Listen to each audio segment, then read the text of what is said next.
Welcome to Self Talk Show, where we explore inspiring stories of individuals shaping sustainable future.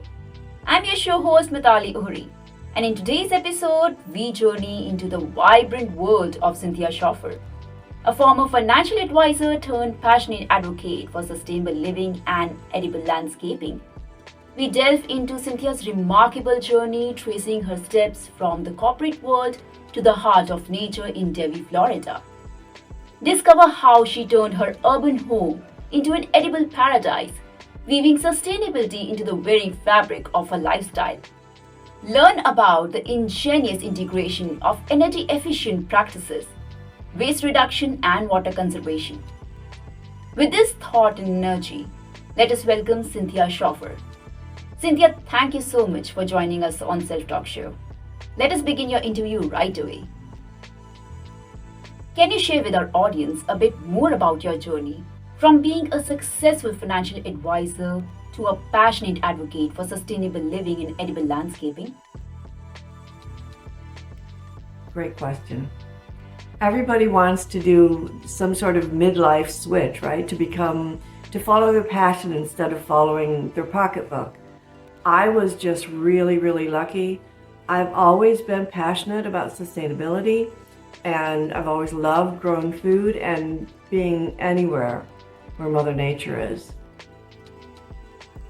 After 25 years as a financial advisor, I realized while I wasn't completely ready for retirement, that if I was careful, I could do this pivot and I could do what I loved and have a much better quality of life. It's not that I hated being a financial advisor. It was actually, I loved my clients. I loved the ability to help people, because it doesn't matter whether it's physical wellness or financial wellness or the wellness of the planet. It's all about what do you care about and what do you do to make what you care about advance in the world that you live in. So for me, always been living sustainably. Maybe not always, the early years. But since I've been in this house, growing food has always been part of my life.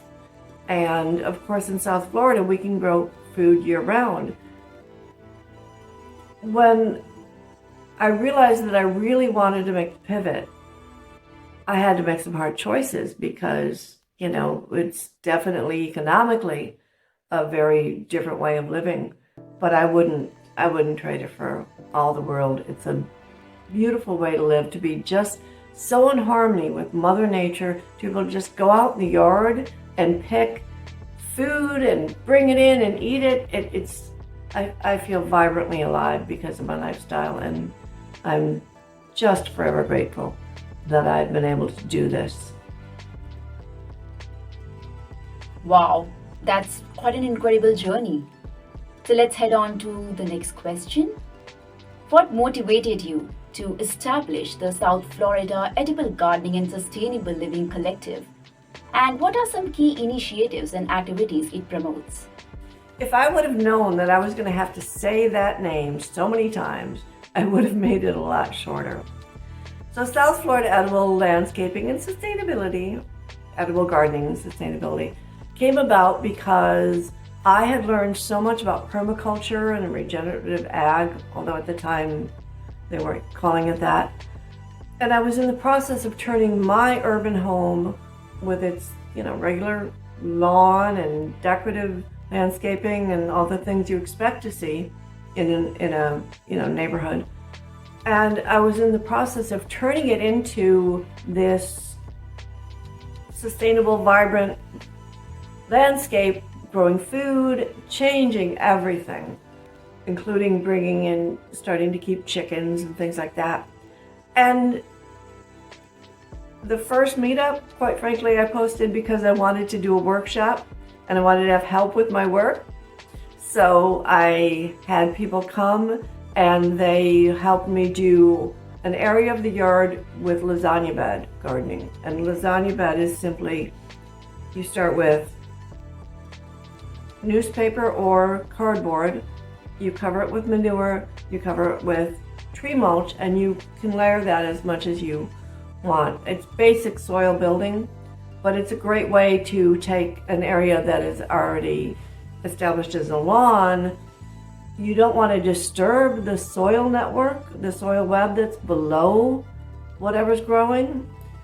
So by doing lasagna bed, you're actually feeding the soil web, which is made of mycorrhizal networks and bacteria, and it's very important because it's really the soil web that creates all the magic, because the bacteria are breaking things down. You're really feeding the bacteria instead of feeding the plant. So my motto is always feed the soil. If you feed the soil will feed you. And so having people to help me do all this and to find like-minded people. We have a beautiful community here in South Florida, and the Edible Gardening and Sustainability group grew like mad. It started out local. We had 600 or 700 people, but then we got a Facebook group, and the Facebook group ended up really expanding our membership. And it's wonderful because people, they trade plants, they trade seeds, they share knowledge. It's a great place for people to, especially people who are new to gardening, to get a great deal of information. One of the things that happens all the time down here is people come from up north. So you're coming from a climate where you grow tomatoes in the summer. We do not grow tomatoes in the summer here. We grow tomatoes in the winter. And it's a very, very different way of growing food, and there's a pretty steep learning curve. And so the meetup group, just full of really amazing people who are willing to share their time and their knowledge and their resources so that other people can grow food. And it's been such a boon to our ability to do good things in the community, because most of our volunteers come from within that group. In your work with the caring community that you co-founded, how do you integrate the cultivation of food for local food banks with sustainable and regenerative practices? Great question. I want to give kudos to first our town. Our town of Davie, Florida, has allowed us some town property to put gardens on. We have a garden at a local park that we have a food forest, a banana circle, we have herb gardens, we have a butterfly garden, we have teaching gardens, we run classes out there, and all the food that we grow goes to a local food bank. We did that whole thing. All of our gardening is regenerative. So we focus on soil building. Our motto is right plant, right place, right time. So any seasonal beds we do in the wintertime. In the summer, we're just growing fruit trees, bananas, papayas, things like that. It's been a real journey to see how many people come out in the community and take positions of responsibility. Now, the one thing you have to understand about Florida gardening, we have fire ants. It is hot, it is humid. We have just obstacles like iguanas. We have iguanas everywhere. And an iguana can come in one day and just take out your entire garden. We have garden leaders who volunteer to take over the garden and lead the groups of volunteers that show up. So they do the planning, they do the planting, they do the maintenance, and as I said earlier, volunteers just come out of the woodwork. More in the winter, of course, than the summer. In the summer, we kind of, we let the gardens rest.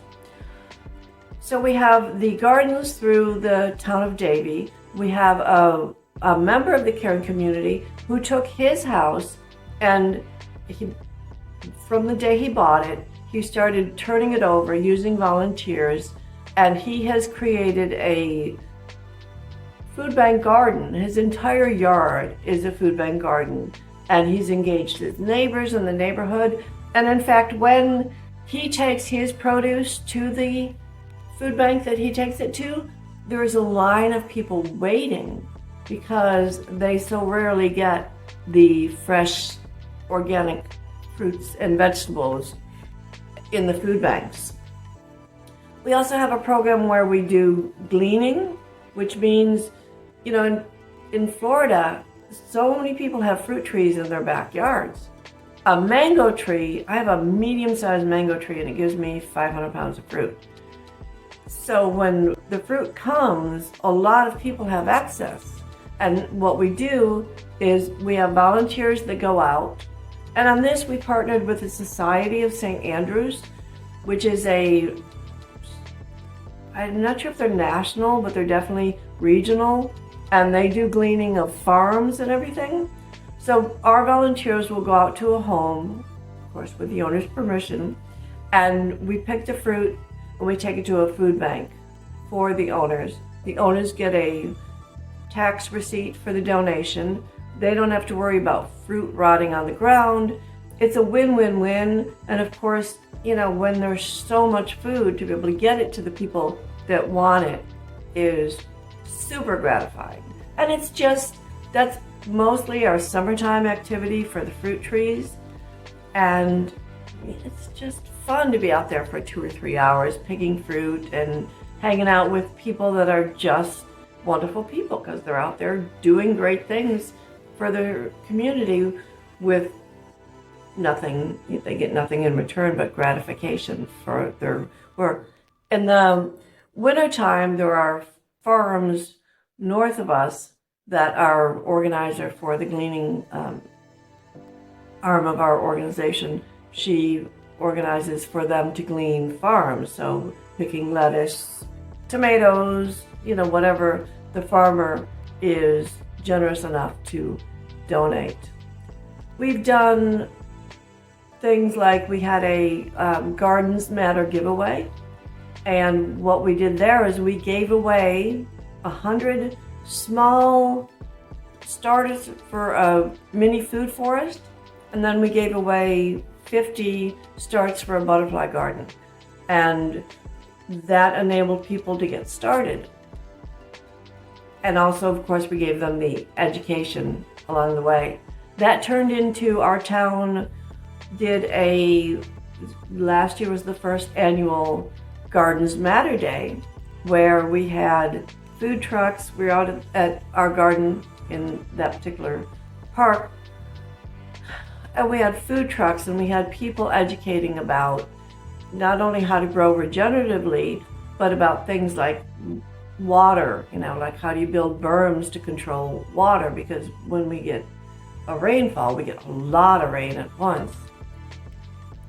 So whenever we're out in the community, our goal is get more people gardening, feed people that need to be fed, and try to reduce food waste in any way possible. We did a small cookbook because there's a lot of foods down here that are not getting eaten yet because people don't know what to do with them.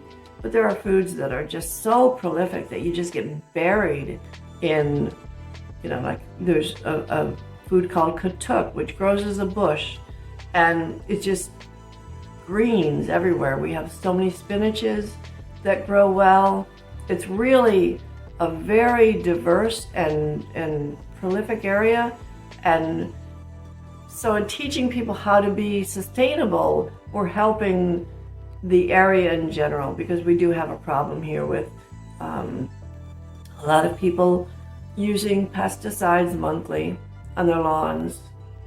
My neighborhood is a good example. We used to get ibis, which is a white bird. The ibis used to come and at a certain time of year, and they would just go up and down the street eating all the insects in the yards. Many of my neighbors have started spraying, so the insects aren't there, so the ibis aren't there. Eventually, if we don't do something, we're going to have a a catastrophic decrease in pollinators, which is going to be problematic for a lot of gardens. So education, encouragement, and like I said, the volunteers, just incredible. And I would say to anybody who's looking to do something in their area, there are 40,000 food bank gardens in the United States, probably more by now. There are so many places where you can look. If you don't have a town that's open to offering you space, then there are faith organizations where you can help put in gardens. There's so many ways to grow food, and having that fresh organic food is definitely life-changing. So wherever you can, grow food. Well, that's amazing. Can you share your experience turning your urban home in Devi, Florida into an edible landscaping paradise? How do you incorporate sustainable practices like energy use, waste reduction, and water conservation? Also, what types of edible plants have proven successful in your urban homestead? That's a wonderful question. In 2015, something really wonderful happened to me for my energy use. They say when you move towards something, that something moves towards you. I really wanted to put solar around the house, but it was pretty cost prohibitive. As it is, I don't use a lot of power, so for my power usage is pretty low. I keep my air conditioner at 80 in the summer, and I don't air condition in the winter. So, but I have a pool and things like that. But I'm really good at conserving power. But I wanted solar. I wanted it really, really bad. My electric company, Florida Power and Light, had a program that would give you a substantial help on putting solar on the house. So it was a program that I tried for 2 years in a row and didn't get in.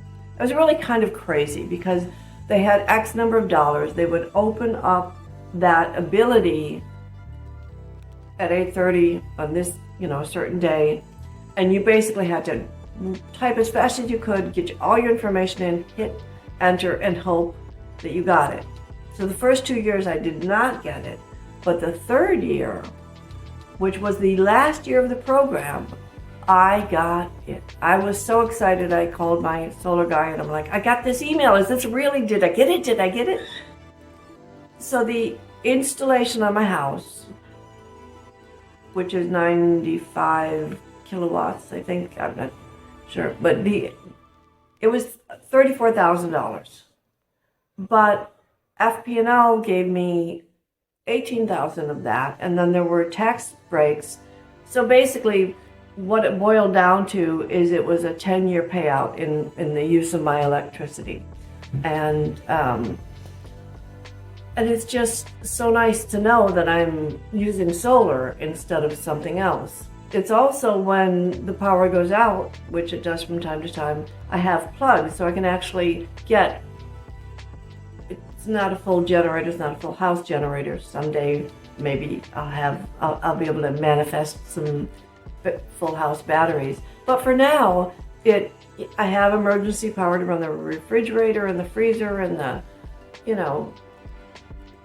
whatever I need to charge during outages, which we have on occasion. The other things I do is, so there's no food waste. All the food waste goes to the chickens. All the chicken manure goes to the garden. I'm in the process right now of redoing my kitchen. My kitchen is 50 years old. What I did was I got on Facebook Marketplace and OfferUp, and I ended up getting used cabinets and countertop. And so I'm going to be able to redo my kitchen for really affordably, and I'm reusing things that people would otherwise have thrown out. We have some really wonderful people in the community that do a great job of making sure that nothing gets thrown out. So when I have things that need to be rehomed, I reach out to them. Of course, I have very little packaging waste because a lot of my food either is, like I buy quinoa in bulk and, quinoa and beans and things like that in bulk.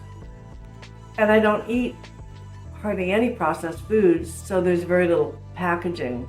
And it's really funny how living sustainably also aligns so perfectly with living a vibrantly healthy life. So I get tons of exercise. Now that I'm in my 60s, I have to make sure that I'm getting the exercise that I need to keep muscle mass and everything. And this lifestyle, you're always doing something. And so there's you get this fresh air, this exercise. You're out there in the garden, your hands are in the soil, and the soil has bacteria that is been clinically shown, scientifically shown to reduce depression. I mean, it's ridiculous some days how happy I am. I wake up feeling great. I'm full of energy. I go through my day and it's just a blissful lifestyle. And I really wish that we could get that lifestyle for everyone.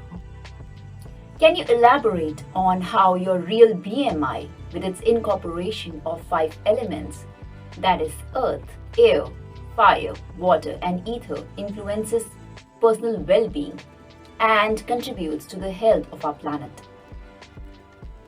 I chose the title Your Real BMI because so many people are caught up in the metrics of wellness that aren't really as relevant as they could be. So weight, weight is a big thing for a lot of people, and it shouldn't be because healthy people maintain a healthy weight.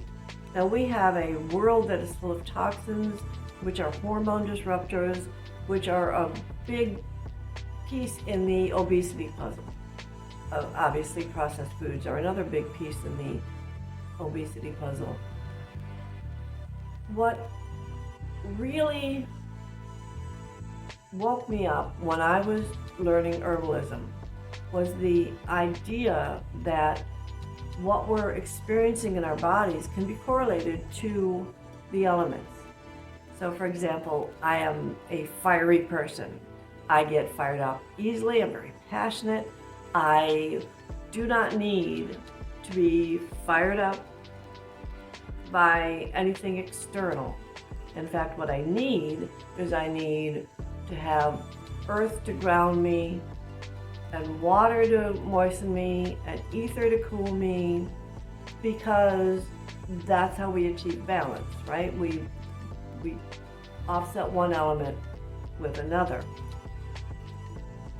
When you learn the system, you learn what is your base constitution, right? So if you're a watery person, right, you need to incorporate fire into your life, and that can be through exercises or breathing or foods or all these things.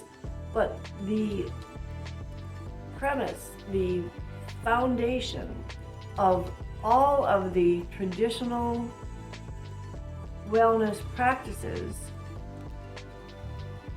talks about the elements. And when you look at the world around you, even our languaging of wellness and illness can be seen in the terms of the elements. Burning up with fever, I have inflammation, I'm retaining water, all these things. When you take the test in the Real BMI, or if you get the U playbook, you have a separate journal to take the journey with. You answer these questions, the first thing you find out is, who are you, right? Because it's all about who are you at your base. Now, if you are a person who's very earthy, for example, you're going to find yourself needing a little help in getting motivated and starting your day. You may have a tendency to put on weight. You may have a tendency to be a little bit more sedentary. Knowing what your base tendencies are, and then knowing the tools to offer the best routines for that base constitution, that base element that is you, means that what you're doing something that's going to work for you, not something that might have worked for someone else. When I teach classes and when I do one-on-one consultations, I found myself over and over and over and over again explaining this basic premise, that your wellness, your ability to be blissfully thriving is based on you understanding who you are at your core, and then understanding that, and then finding out, where am I imbalanced? Do I have too much ether? So too much ether might be I don't want to say cold, but you're feeling disconnected from your emotions. You may be feeling uninterested in your emotional life or your physical life. You might be all up in your head, right? There's so many ways that these imbalances show up, and knowing what symptom or what your body's doing, how that correlates to an element, enables you to have all these tools of breath, movement, intake. Intake means food and herbs and even thoughts. You use these tools to correct the imbalance. So instead of, conventional medicine, something's wrong, and so, whether it's a surgery or a medication, it's a pretty hard whack to move that back into balance. But if you're using the elements and using these simple tools, you nudge yourself back into balance. And that way you're not getting anything else out of balance when you're trying to balance the other thing. So what it does is it also gives you like this better connection with your body and the understanding of what is it that you really need. And I'm really passionate about that, because so many people are not vibrantly healthy, and that changes everything. When you are vibrantly healthy, you are living the dream. I've worked with people who have had millions of dollars and poor health, and I've worked with people who have had not a lot of money but vibrant health, and it's always the second classification. People are happy when they're healthy, and you deserve that, right? Cynthia, many congratulations to you on your book, Your Real BMI, and I'm sure our audience will find it very insightful. So let's head on to the next question.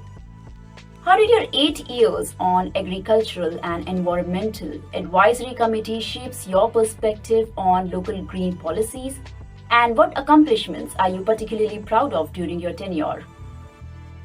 So being on the agricultural and environmental committee for my town was a real eye-opener. I am not good at politics. I am not comfortable or happy with politics. I'm unfortunately a bit too outspoken for that. But during the time that I was on the committee, we did as much as we could within the confines of the fact that, in any given area, people have vastly different ideas of what the city or town they live in should offer and should be like. The Gardens Matter Day, I think, is the thing that I hope will carry on for many decades to come. We have a sister town that does an event called Water Matters Day, and they're really successful and they get out a lot of education. So that's my hope for our town, is that Gardens Matter Day become really well known. Last year we had a couple hundred people. It was our first event and it did very well. So I'm looking forward to more and more of those. Incredible. What trends or innovations do you see shaping the future of sustainable living, especially in the context of urban environments?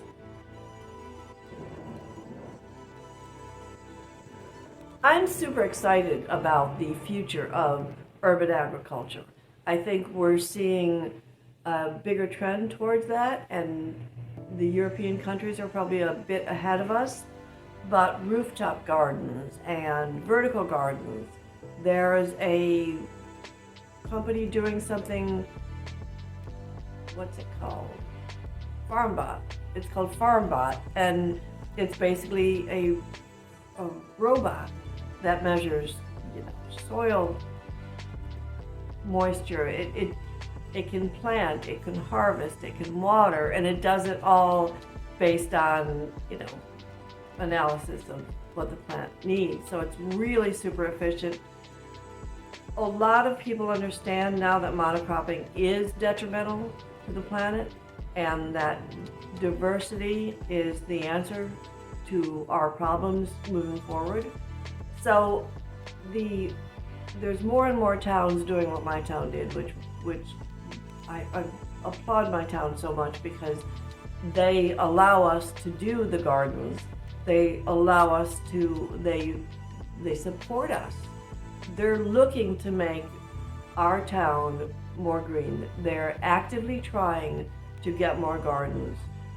There's things that can be done in cities that are really important, like pollinator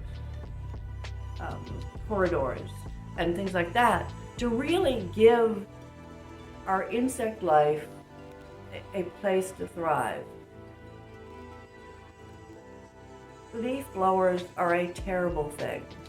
And leaf blowers are a terrible thing because most insects need leaf litter at some point in their life cycle. So the next time you see a leaf blower, just remember that's mass murder of insects. It's not only the mass murder of insects, but it's also the fact that the bacteria, the world is regenerative by its very nature. We're the ones that have disrupted that regeneration cycle.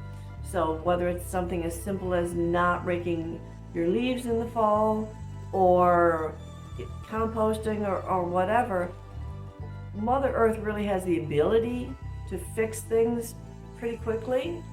And I've been excited to watch the regenerative agriculture movement just speed forward. I was listening to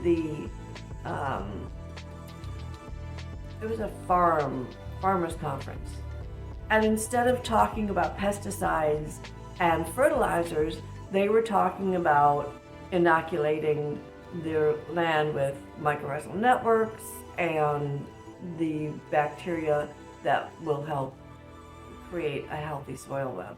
So I talk about this all the time. I know I'm saying it too much, but a healthy soil web is everything. When you have a healthy soil web, you basically, I like to refer to them as the Oompa Loompas, right? We all saw Willy Wonka's chocolate factory. The Oompa Loompas, the soil web components, they're breaking down the nutrients. They're making sure they're available to the roots of the plant. They are just transporting information, transporting water, transporting nutrients. It all happens without you doing a thing, assuming that you take care of your soil web. In your classes and workshops, what key messages do you aim to convey about the relationship between plants, health, and sustainability? Are there any specific topics that resonate the most with your attendees? Awesome question, thank you. Classes, I love teaching classes. And I think the thing I like most is helping people understand the profound connection between people and plants.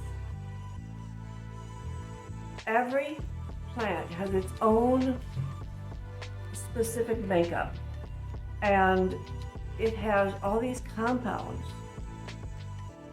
When you look at the various compounds inside of a plant, we've all heard of things like antioxidants, right?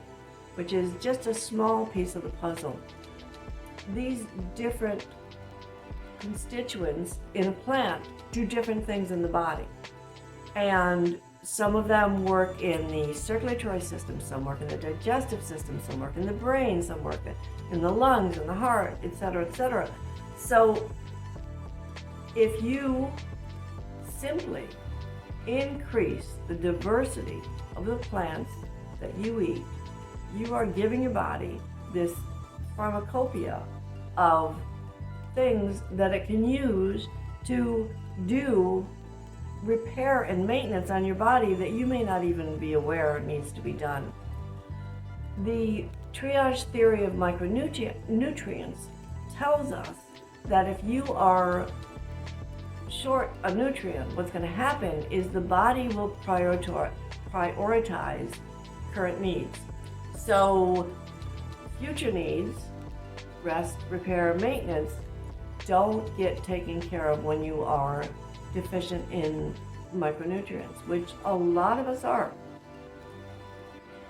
That's why you see people in their 30s and 40s and 50s, and all of a sudden there's just like this cascade of diseases because the rest repair functions have not been done all along.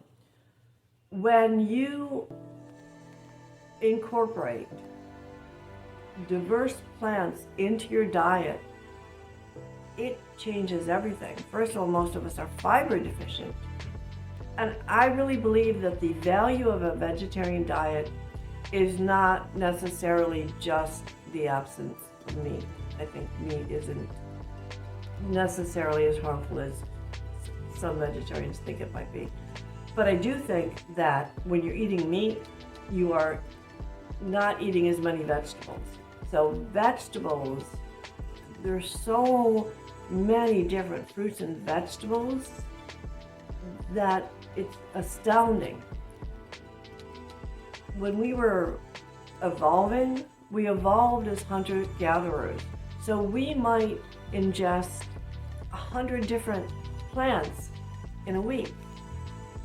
The goal for everyone can be to see how many different plants you can ingest in a day or a week. And it doesn't have to be like I'm eating an entire head of broccoli. It can be what different herbs are you using, what different spices are you putting. You can make a cup of rosemary tea or sage tea or parsley tea. There's so many ways to bring the magic of plants into your body.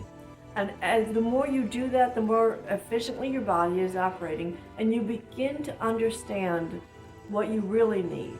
So most of the cravings that we experience are either because we've been eating food that's addictive, which a lot of food is, processed food, of course, or we are craving a nutrient and we don't know how to crave the right food.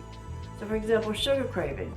I find a lot of people do well by having a teaspoon of organic blackstrap molasses because it's high in minerals, and sometimes those sugar cravings are really mineral cravings. But as you eat more and more diversity, and as you move further and further away from processed foods, you begin to understand what you're really craving. And it seems weird, but all of a sudden you might be craving a celery stick or something like that.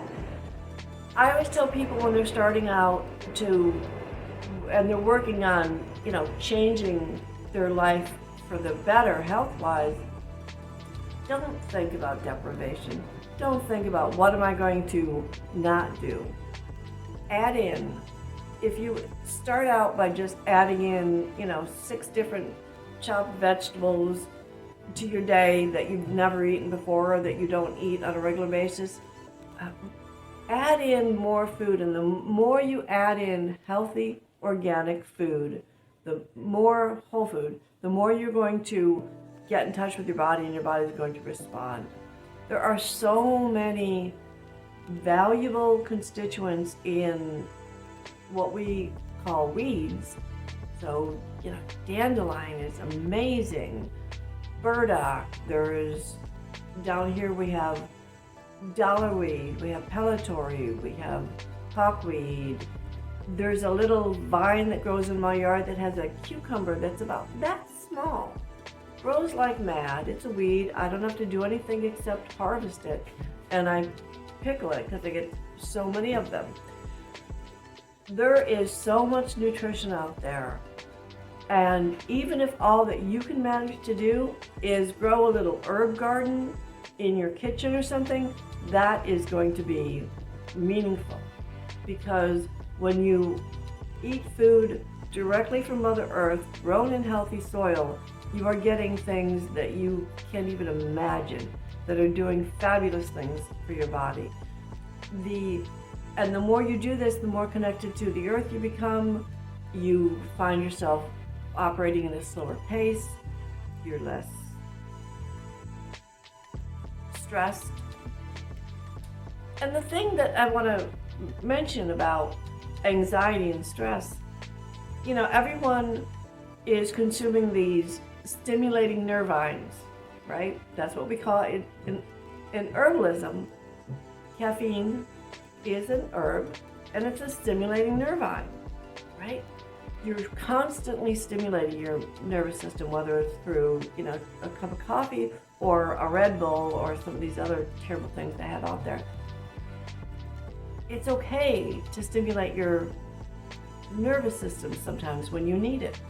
But if you want to have long-term calmness and less stress and have a body that responds in a healthy manner to stress, then you need to do your restorative and calming nervines too, which would be like chamomile and oat straw and lavender and tulsi and lemon balm and all these wonderful herbs that you can have as a cup of tea at night, and that counts towards your diversity. How can individuals find a balance between embracing a sustainable lifestyle and addressing the practical challenges that may arise in their day-to-day lives? This is a great question that I run into all the time. Especially if you're a mother or you work full-time, you've got children. Where do you find the time? How do you manage to do this? And the best answer I can tell you is, first of all, the more healthy you are, the more energy you're going to have to give back to your children and to your job and the other things that are important to you. I have some shortcuts that I use when I need to do something very quickly. In my freezer, I always have a frozen organic cauliflower crust, pizza crust, right? So when I'm looking for fast food, I can pull that out of the freezer, I can chop up some veggies, I can throw it on top, and I can put that in the oven, and I've got a meal in, 15 minutes. There's a lot of ways that you can, if you're going to make up some beans, make up a bunch of beans and freeze some. I mean, these are all things that we all have heard before, and it's really just a matter of incorporating them into your life and figuring out how do you, what is it that your family likes to eat, and how can you turn that into something that can be produced more quickly. And that's such a vast subject. As far as living sustainably, I think it's important to ask, do I really want this? Do I really need this? And is there a different way that I can do this? Because I find, again, sustainability, wellness, and budgets really work well together. Lentils are a great food source. They're easy to have around because they're dried, and you can cook up a lentil dish in like 20 minutes. You just throw some veggies in and some spices. I encourage people to have different spice mixes in their cabinet so that if you are going to have, lentils twice that week, one day you can have tandoori lentils, the next day, or the next time you have lentils, you can have some sort of tomato-based lentils. It's all about finding variety and getting your palate used to a lot of different things. That was very insightful. So, what are your plans for the future in terms of your advocacy, community initiatives, and personal wellness journey? I think the future is really exciting because I think that the growth of our understanding of regenerative agriculture, regenerative gardening, and just regenerating the planet in general is really expanding. I see more and more people who care about this stuff, and I just see, I hope we can continue to educate in our gardens and work with these amazing volunteers and watch the world unfold, because I think, everybody's worried about this or that, and yes, we have some extreme challenges to our world right now, but the only thing that you have control over is yourself. So if you are happy and healthy, you're contributing to a happy and healthy world. And a lot of the conflict we see in the world is over resources. So if we can create an abundant world for all, if we can contribute to making sure that those resources get to the people that really need them, that makes a huge difference in our world. And I really do think that we are moving towards a beautiful new world full of hope and compassion and food. Do you have a final message or a piece of advice you would like to share with the audience? My final message is I would just like you all to know that you are meant to feel vibrantly alive, to get out of bed in the morning and feeling excited and happy about your day. You're meant to go through your day feeling wonderful and joyful. And vibrant wellness is not as complicated as you might think it to be. Understanding who you are, what you need, and making sure you get those things that you need, well, that's the answer for you to take care of you first. Thank you for this. I really enjoyed it. That's a wonderful message, Cynthia. It was an honor to have you on my podcast. What an enriching conversation it has been, harvesting wisdom and inspiration from Cynthia Schaefer's sustainable oasis. We hope you, our audience, found valuable insights that resonate with your own eco-friendly endeavors. As we wrap up this episode of Self-Talk Show, remember, every sustainable choice counts.